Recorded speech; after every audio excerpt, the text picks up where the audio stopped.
Assalamualaikum warahmatullahi wabarakatuh. My name is Davan Abilisham. Today I will interpreting two video uh, English to Indonesian. And the first video is What is a Coronavirus by Elizabeth Cox.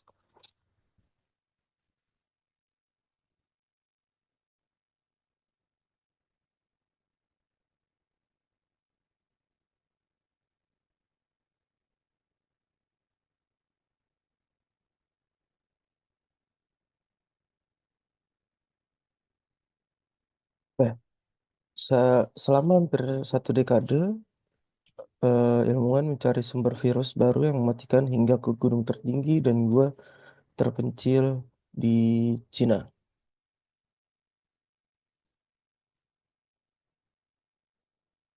Oke, eh, akhirnya mereka menemukannya di sini pada kelelawar di Gua Sito.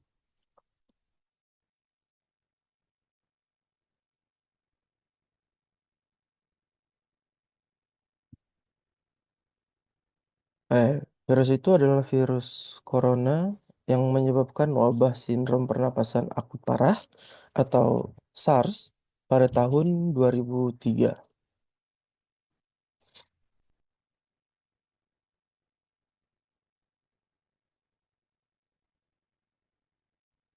Virus corona adalah sekelompok virus yang diliputi oleh protein berbentuk duri dan terlihat seperti mahkota atau corona dalam bahasa Latin.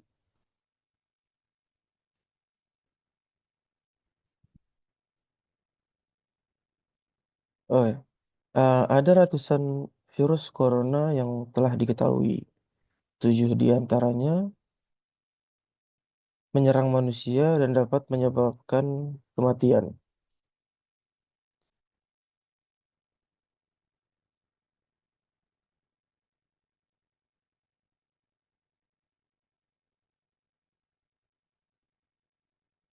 Oh ya, virus corona SARS-CoV memicu SARS. MERS-CoV menyebabkan MERS. Dan SARS-CoV-2 menyebabkan COVID-19.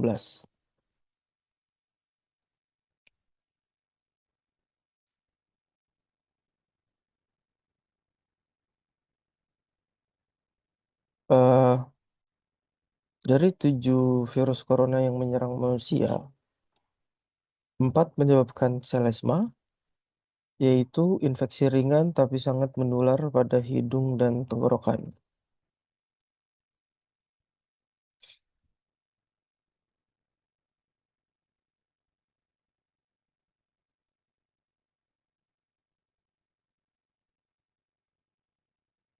Oke, virus yang kedua lainnya menyerang paru-paru dan dapat menyebabkan penyakit yang lebih serius. Virus yang ketujuh, penyebab COVID-19 memiliki kedua fiturnya, mudah menular tetapi berdampak parah terhadap paru-paru.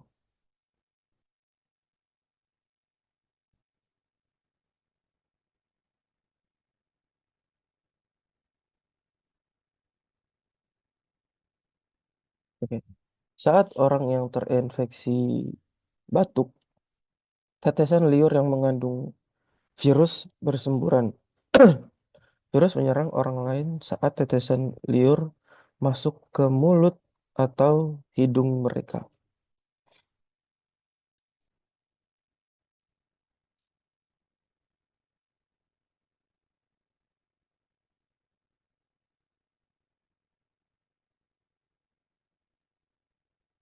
Oke. Virus corona semakin mudah menular dalam ruangan tertutup. Saat banyak orang berdekatan, udara dingin melindungi lapisan luarnya dari kekeringan, memungkinkan virus bertahan hidup lebih lama dari di antara inangnya.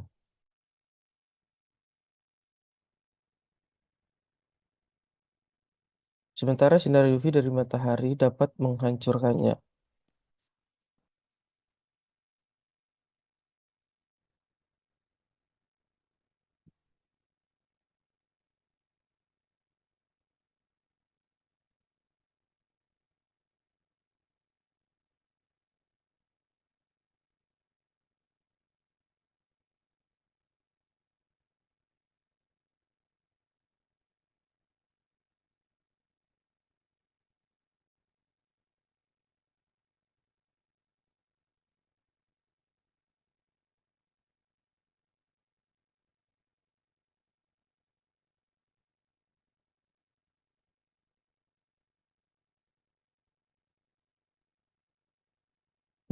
Variasi musiman ini lebih penting untuk virus yang sudah umum. Namun, karena belum ada orang yang imun terhadap virus baru, banyak inang potensial membuat virus tak butuh kondisi ideal untuk berkembang.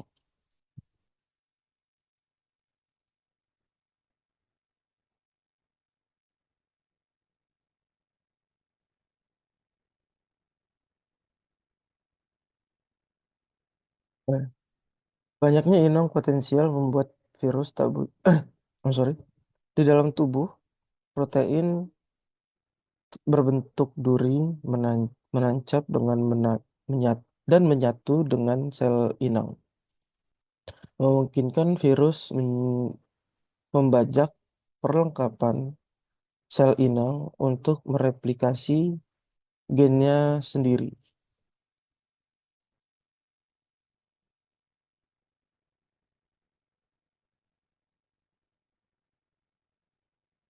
Eh, Virus corona menyimpan gennya di RNA. Semua virus hanya berjenis virus RNA atau virus DNA.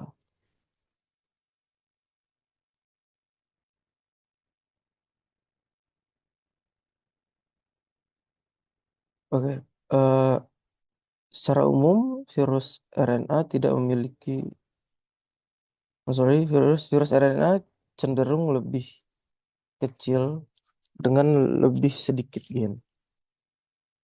Artinya mereka menyerang banyak inang dan mereplikasi dengan cepat pada inang.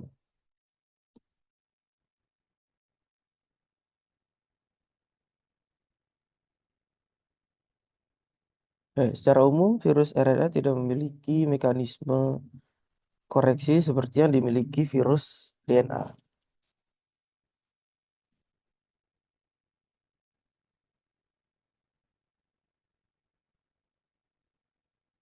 Oke, sehingga saat virus RNA mereplikasi, kemungkinan besar akan terjadi kesalahan yang disebut mutasi.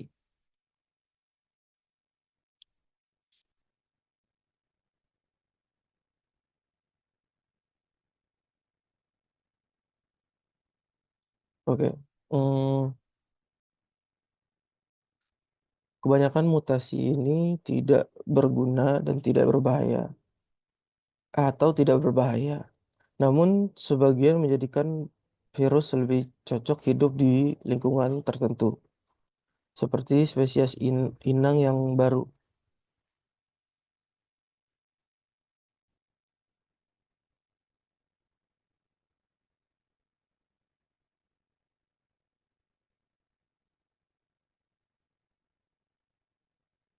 Oke,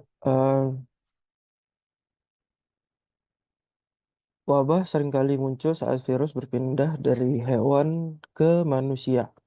Ini yang terjadi pada virus RNA yang menyebabkan epidemi Ebola, Zika, dan SARS, serta pandemi COVID-19.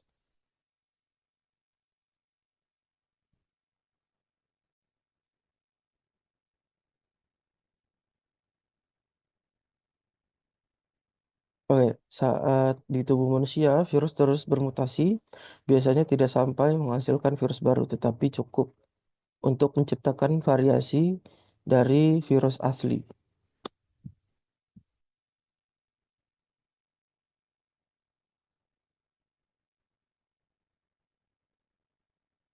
Oh, ya. Virus corona memiliki beberapa perbedaan utama dari kebanyakan virus RNA. Virus ini berukuran paling besar, yang berarti berisi lebih banyak gen.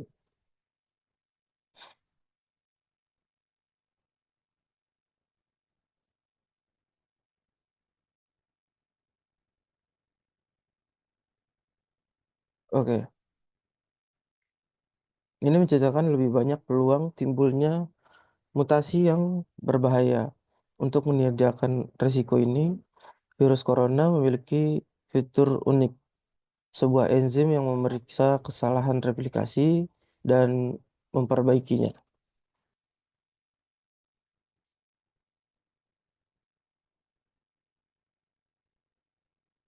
Nah, hal ini membuat virus corona jauh lebih stabil dengan tingkat mutasi lebih rendah dibandingkan virus RNA lainnya.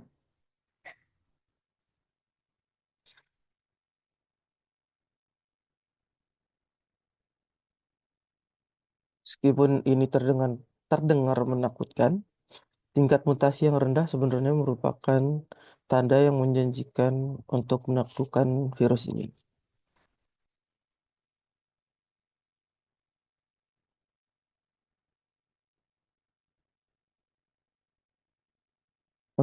Eh, Setelah diserang, sistem imun kita dapat mengenali kuman dan menghancurkan mereka lebih cepat saat kita diserang kembali sehingga tidak sampai membuat kita sakit.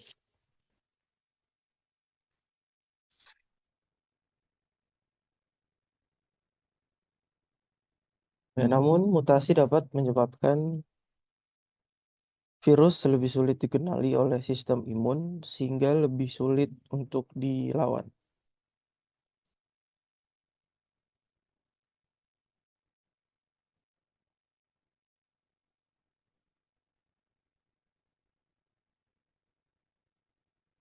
Oh ya, eh, mutasi juga membuat obat virus dan vaksin kurang efektif, sehingga antivirus dan vaksin ditujukan spesifik untuk satu jenis virus.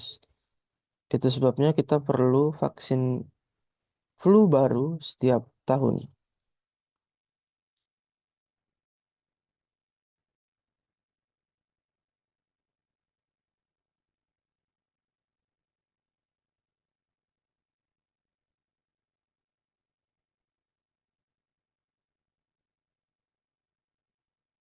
Oke, virus influenza bermutasi sangat cepat sehingga variasi baru terus bermunculan. Tingkat mutasi virus corona yang lebih rendah berarti sistem imun kita, obat-obatan, dan vaksin mungkin dapat mengenalinya lebih lama setelah terinfeksi sehingga dapat melindungi kita dengan lebih baik.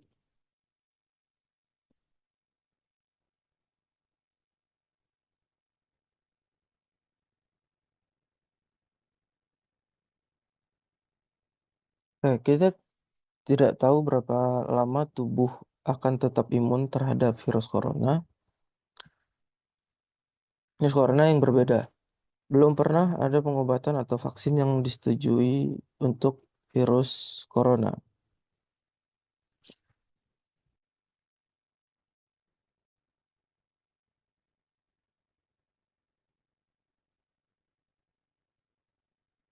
Oke, kita belum berfokus pada pengobatan virus yang menyebabkan selesma. Dan meski para ahli mulai mengembangkan pengobatan untuk SARS dan MERS, epidemi telah berakhir sebelum pengobatannya selesai di uji coba.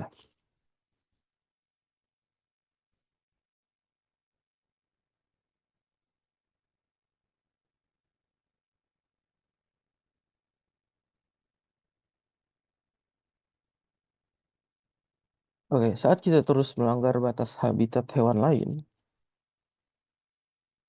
beberapa ilmuwan mengatakan perpindahan virus corona ke manusia tak bisa dielakkan, tetapi jika kita terus menyelidikinya, Ia tak mesti sampai menghancurkan. Okay, is it for video? First video, and we'll next to second video.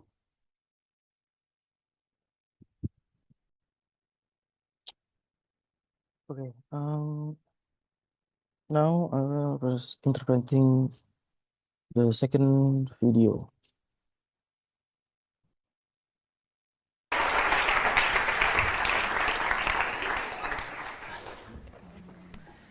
How many of you can speak more than one language?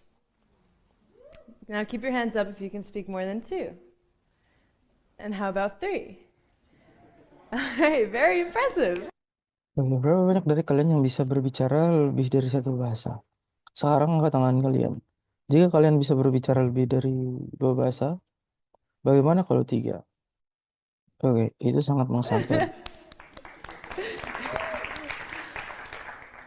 But did you know that you actually could have easily learned 25 languages? It's true. This is a natural human phenomenon that any normal child born anywhere in the world is capable of learning any language that he or she is exposed to. And did you know that the languages that your child is exposed to before the age of 7, which is also known as the critical age period, are the only languages that he or she will be exposed to later in life? Oke, tapi tahukah kalian bahwa sebenarnya kalian bisa dengan mudah mempelajari 25 bahasa? Yang benar ini adalah bahwa ini adalah fenomena alami manusia, bahwa setiap anak normal yang lahir dimanapun di dunia ini mampu mempelajari bahasa apapun yang mereka pelajari.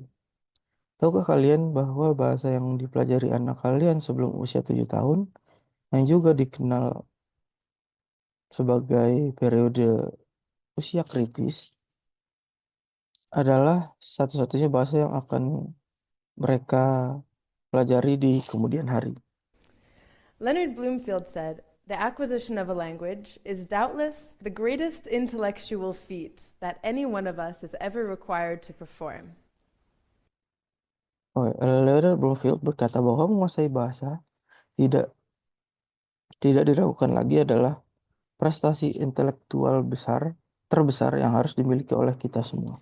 So I asked myself and some others in the overseas student program here, why do we learn languages?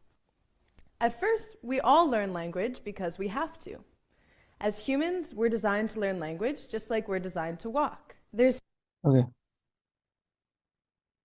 Jadi saya bertanya pada diri sendiri dan beberapa orang lain dalam program mahasiswa luar negeri di sini. Mengapa kita belajar bahasa terlebih dahulu? Kita semua belajar bahasa karena kita harus melakukannya sebagai manusia. Kita dirancang untuk belajar bahasa, sama seperti kita dirancang untuk berjalan. simply no preventing it. But then there's some of us who actually do it for fun. We go through the struggle, we put in the effort, feeling wrong all the time. But we love it because the rewards are so great. It's awesome to speak another language, to carry it with you everywhere you go, to travel and communicate with people in their native language makes conversation so much more personal, and you actually get to enjoy more out of life. Oke, tidak ada yang bisa mencegahnya, tapi ada sebagian dari kita yang melakukannya untuk bersenang-senang. Kita berjuang, berusaha, merasa bersalah sepanjang waktu. Tapi kita menyukainya karena imbalannya sangat besar. Sungguh luar biasa untuk berbicara dalam bahasa lain, untuk membawanya kemanapun Anda berpergian, dan berkomunikasi dengan orang-orang dalam bahasa ibu mereka, membuat percakapan menjadi lebih personal.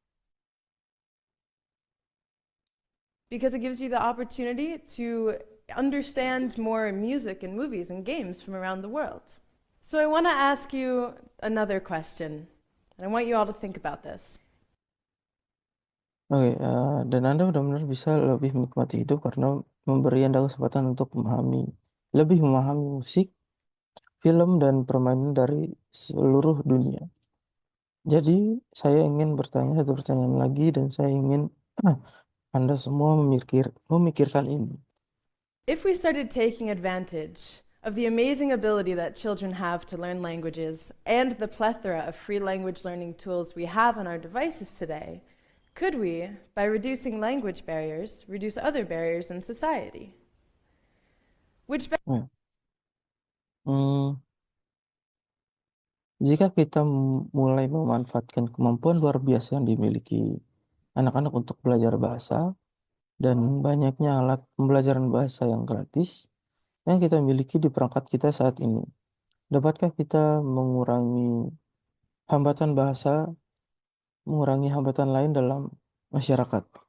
begs me to ask another question. What exactly are language barriers and what do they do?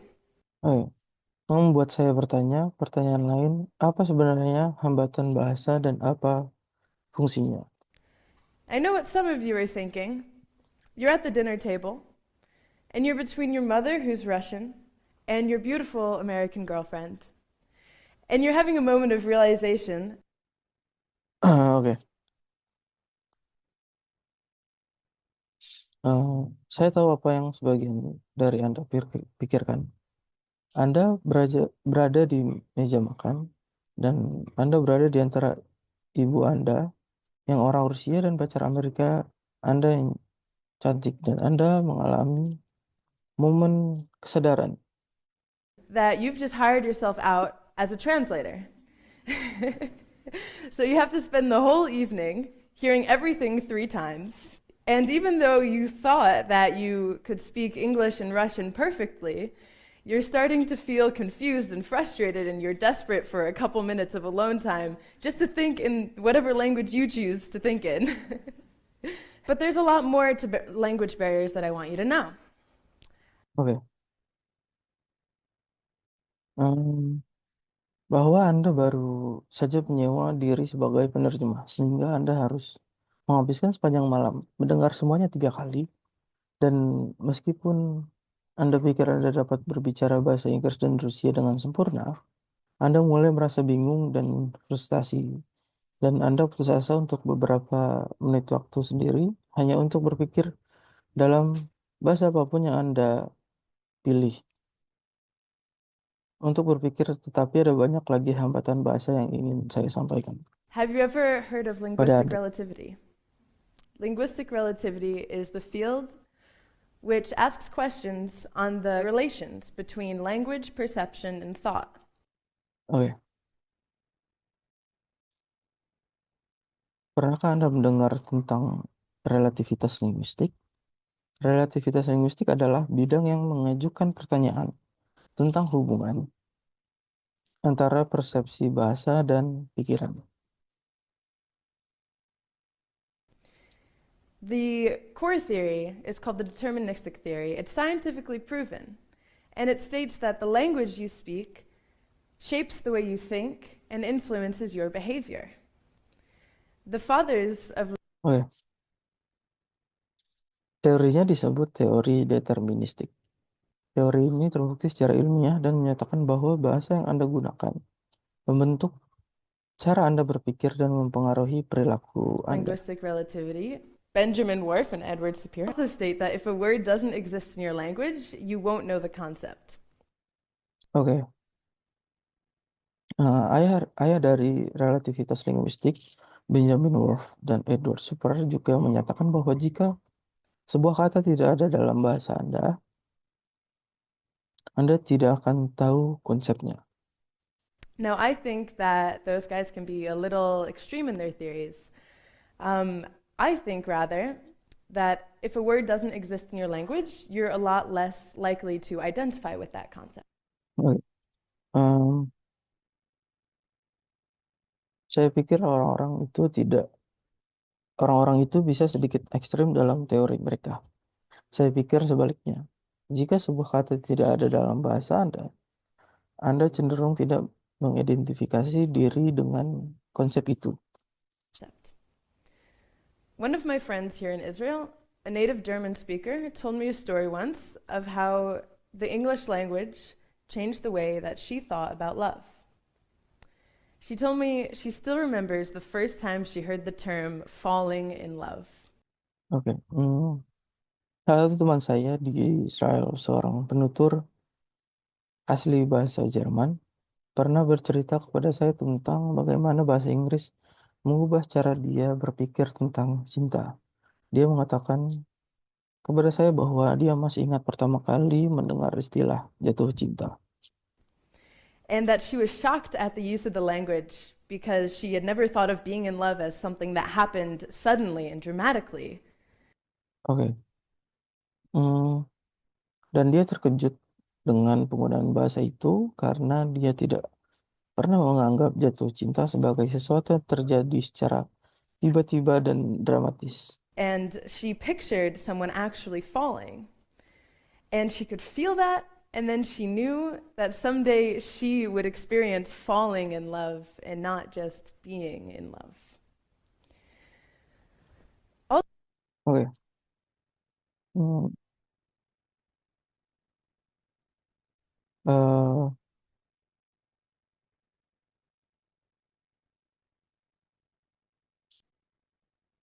dia membayangkan seseorang benar-benar jatuh cinta dan dia bisa merasakannya. Lalu dia tahu bahwa suatu hari dia akan eh, mengalami jatuh cinta dan tidak hanya jatuh cinta juga. Also, in body language, we find interesting differences among languages. In Hebrew, this means wait. However, this is a great insult in Italy. Oke. Hmm, juga dalam bahasa tubuh kita menemukan perbedaan menarik di antara bahasa. Dalam bahasa Ibrani, ini berarti berat. Namun ini adalah penghinaan besar di Italia. And I wanted you all to know that. Dan saya ingin Anda semua tahu itu. And the most obvious differences in languages that are influencing our thoughts and behaviors is in vocabulary. One scientific Oke.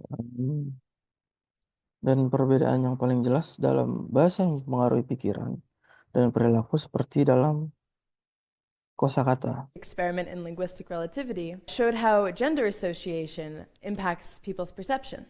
This study used the word "ki", which is in German a masculine word, and in Spanish it's feminine.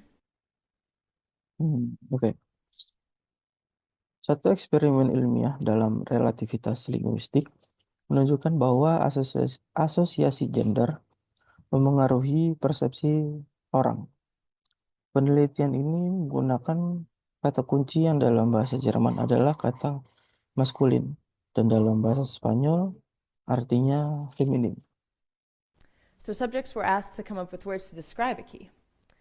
And the German speakers used words such as heavy, durable, strong, useful, metal. But the Spanish speakers chose words such as golden, lovely, little, delicate, and shiny to describe the same word, ki. Oke, jadi subjek diminta untuk menemukan kata-kata untuk menggambarkan kunci. Dan penutur bahasa Jerman menggunakan kata-kata seperti berat, tahan lama, kuat, berguna, dan logam. Tetapi penutur bahasa Spanyol memilih kata-kata seperti emas, indah, halus, dan berkilau untuk menggambarkan kata kunci yang sama. It's 9:15. How am I already underwater? I'm in the same boat. I'm in an actual boat. I thought. Another interesting difference we find among languages is in the perception of correctness. I read in a study by John Myhill at University of Haifa. Oke, perbedaan menarik lainnya yang kita temukan di antara bahasa adalah persepsi kebenaran. Saya membaca dalam sebuah penelitian oleh John Mill di Universitas Haifa that correctness in present day English and most European languages is based on prestige. So the development of these languages has actually followed the trends of its most elite speakers. But other languages perceive correctness in a much different way. Bahwa kebenaran dalam bahasa Inggris masa kini dan sebagian besar bahasa Eropa didasarkan pada prestis sehingga perkembangan bahasa-bahasa ini sebenarnya mengikuti tren penuturnya yang paling elit. Tetapi bahasa lain memandang kebenaran dengan cara yang sangat berbeda. Languages such as Arabic and Hebrew and Icelandic are based on textual references. So, if a word appears in a text, in Arabic, which is based on the Quran, and Hebrew is based on the Torah and Mishnah, if a word or grammar appears in these texts, it's correct, and if it doesn't, it's not correct. For these languages, there's no connection between correction and prestige. Oke, bahasa-bahasa seperti bahasa Arab dan Ibrani dan Islandia didasarkan pada bahasa referensi tekstual. Jadi jika sebuah kata muncul dalam teks berbahasa Arab yang berdasarkan Al-Quran dan bahasa Ibrani berdasarkan Taurat dan Mishnah, jika sebuah kata tata bahasa muncul dalam teks-teks ini, itu benar. Dan jika tidak, itu tidak benar. Untuk bahasa-bahasa yang tidak ada hubungannya antara koreksi dan prestis. And there are many, many words in languages that don't appear anywhere else, such as stam in Hebrew, which can be translated into English as just kidding. Dan ada banyak sekali kata dalam bahasa yang tidak muncul di tempat lain, seperti stem dalam bahasa Ibrani yang dapat diterjemahkan ke dalam bahasa Inggris sebagai bercanda. But not really. It's a unique word to let someone know that you're not being serious. And halomot paz. Tapi tidak benar. Itu adalah kata yang unik untuk memberitahu seseorang bahwa Anda tidak serius. Is how you say sweet dreams in Hebrew, but it actually translates directly as golden dreams.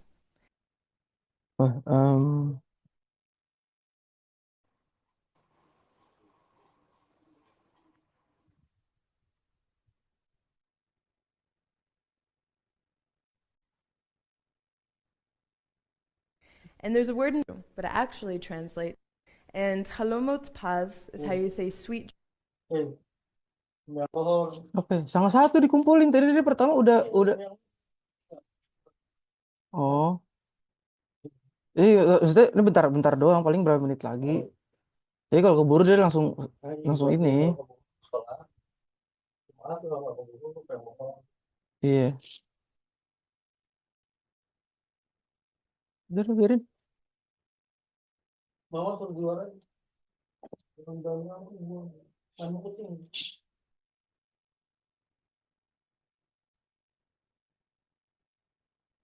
Dreams in Hebrew, but it actually translates directly as golden dreams. Holomot adalah cara Anda mengatakan mimpi indah dalam bahasa Ibrani. Tapi sebenarnya diterjemahkan secara langsung sebagai mimpi emas. And there's a word in German that I love called Fernweh, which dictionaries translate it as itchy feet. And it's the opposite of homesick. It describes the feeling that you need to travel. So when my German friend taught me this word, I thought, wow, how I wish that this word existed in my language. Oke. Dalam bahasa Jerman yang saya suka sebut five, yang dalam kamus diterjemahkan sebagai kaki gatal, dan itu adalah kebalikan dari rindu rumah. Itu menggambarkan perasaan bahwa Anda perlu berpergian. Jadi ketika teman Jerman saya mengajari saya kata ini, saya berpikir, wow, betapa saya berharap kata ini ada dalam bahasa saya. And I wondered that if we use such a word, how my experience of feeling like the only one in my family with a strong desire to see the world may have been different. So Dan saya bertanya-tanya bahwa jika kita menggunakan kata seperti itu, bagaimana pengalaman saya merasa seperti satu-satunya di keluarga saya dengan keinginan kuat untuk melihat dunia. Mungkin berbeda. A few weeks ago, after auditioning to be up here on the TED stage, I reached out to my psychology professor back in New York and asked him what he thought about linguistic relativity. And Beberapa minggu yang lalu, setelah mengikuti audisi untuk tampil di panggung TED, saya menghubungi profesor psikologi saya di New York dan bertanya kepadanya apa pendapatnya tentang relativitas linguistik. what he says explains the story of my friend and, in terms of psychology and memory, what happened when she learned a new term about love. Dan apa yang dia katakan menjelaskan kisah teman saya, dan dalam hal psikologi dan ingatan, apa yang terjadi ketika dia mempelajari istilah baru tentang cinta. He said, "It is the breadth of our language, not our vast experiences, which help color our lives. That is in memory. The language labels that we assign events and experiences shape, indeed, limit the way that we can remember them.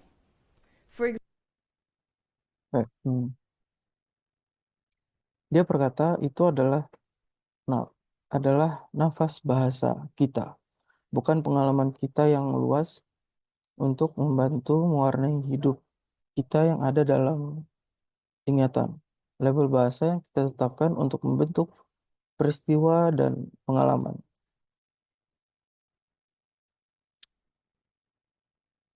Memang membatasi cara kita mengingatnya. For example, if the only positive emotion word we knew was happy, all positive memories are labeled as happy memories. And if they all fit in that happy bucket together, then their shared features, which make them labeled as happy, will be reinforced and at times amplified at the expense of their differences to allow for better access. This is because your mind categorizes everything with language labels so that it can reach for your memories as quickly as possible.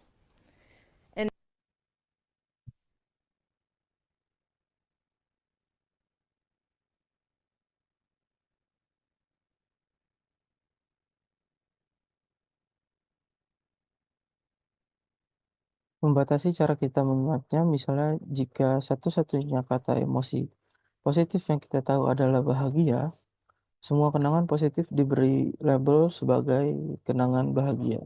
Dan jika semuanya cocok dalam ember bahagia itu bersama-sama, maka fitur bersama mereka yang membuat mereka diberi label bahagia akan diperkuat, dan terkadang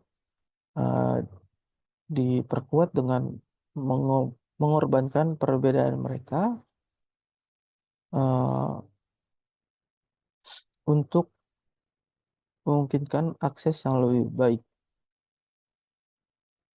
Karena pikiran Anda mengkategorikan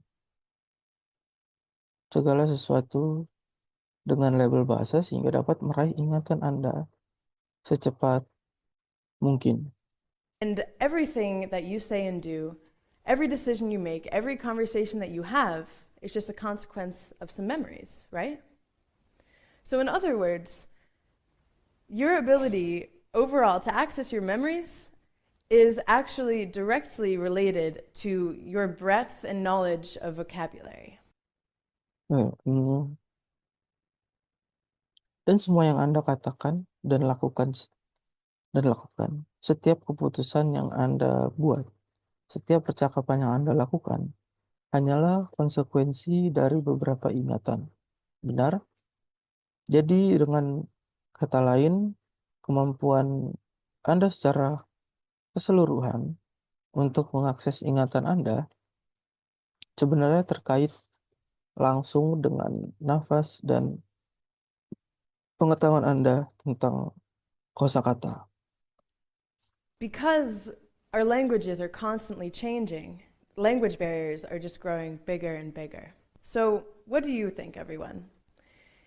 If we started taking advantage of children's amazing ability to learn languages and the plethora of free tools that we have to learn languages today, could we, by reducing language barriers, reduce other barriers in society? Hmm. Karena bahasa kita terus berubah hambatan, terus berubah. Hambatan bahasa hanya tumbuh lebih besar dan lebih besar. Jadi bagaimana menurut kalian semua jika kita mulai mengambil keuntungan dari kemampuan anak-anak yang luar biasa untuk belajar bahasa dan banyaknya alat gratis yang kita miliki untuk belajar bahasa saat ini, dapatkah kita dengan mengurangi hambatan bahasa, mengurangi hambatan lain dalam masyarakat? The answer to me is crystal clear. By emphasizing foreign language study in your community, you're seizing an opportunity to reverse the creation of gaps in the way that we think and behave. There are so many issues in society today that are thought based, like racism and hate crimes and bullying.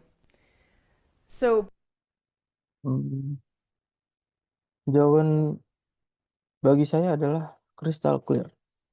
Dengan menekankan studi bahasa asing di komunitas Anda mengambil kesempatan untuk membalikan terciptanya kesenjangan dalam cara kita berpikir dan berperilaku.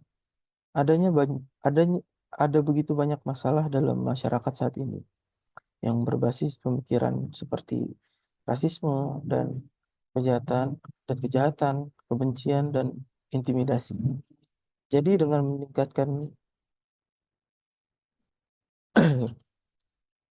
by increasing the knowledge of language, we can overcome these differences. Also, by having more multilingual programs for children, of course, because em, jadi dengan meningkatkan pengetahuan bahasa kita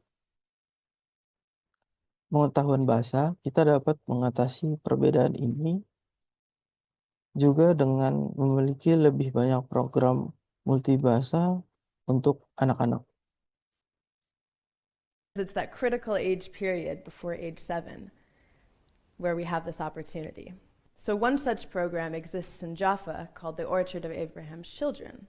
It was founded by a Palestinian man and a Jewish woman who are married. Nah, hmm,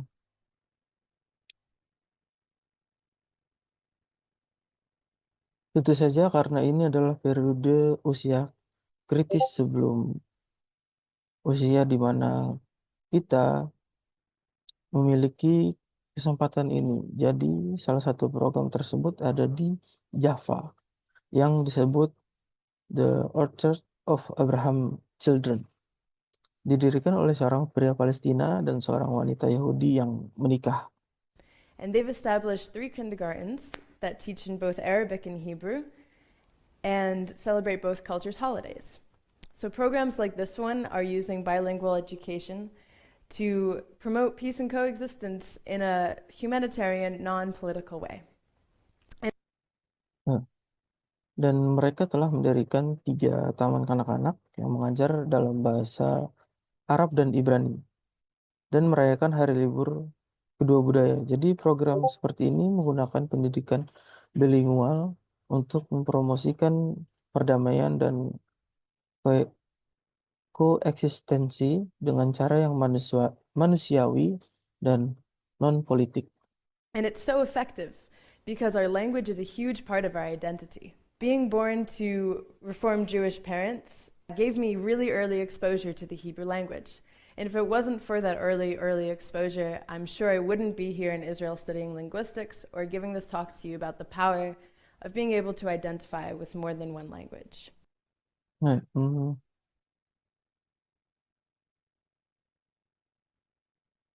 dan itu sangat efektif karena bahasa kita adalah bagian besar dari identitas kita.